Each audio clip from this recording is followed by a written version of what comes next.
During the first half of 2024, Americans lost more than $1 billion to imposter scams. An Oregon man's professional background tipped him off, and he's sharing his experience to warn others. Investigative reporter Ezra Kaplan sat down with an expert to find out how his department is working to combat the con.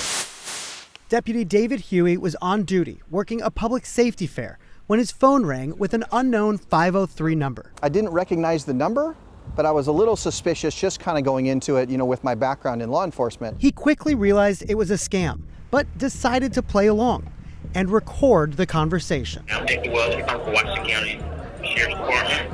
Calling regards to a legal matter. My badge number is 0934, sir. The scammer told the actual deputy that he had missed jury duty and that there was a warrant out for his arrest. That panel selection was actually scheduled last Monday, sir. You actually missed that panel selection. The scammer knew the deputy's home address and used his wife's name when saying that she had signed for the original summons.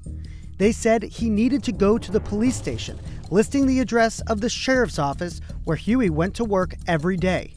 And they said, whatever happens, don't hang up. And what we have is OCC, sir, open line when it comes to communication, sir. We actually have to stay on the phone until you actually made it into the department, sir. Every single one of those calls is fake. Detective Patrick Altier leads the department's efforts to combat scams and says that the call follows a pattern where the call ends with a request for thousands of dollars to make it all go away. They are saying all this with very great confidence because they know that people fall for it a lot. Give me money or go to jail.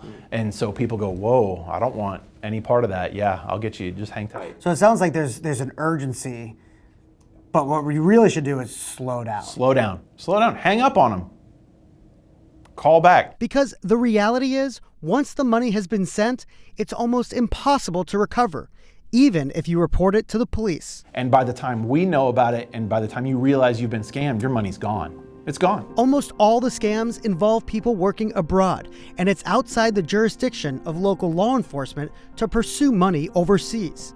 In the meantime, his belief is that the best offense is a bulked up defense. If the way we stop these scams at a local level is through education. We stop the people giving the money because we won't stop the scammers. We don't have the power to do that. Back on the phone, Deputy Huey was transferred to someone supposedly higher in command. Yes, sir, this is Captain Carter. I'm with the sheriff's office, sir. After 10 minutes of playing along, Deputy Huey was done. Just out of curiosity, how many people fall for this scam? Quite a bit more than you would think so.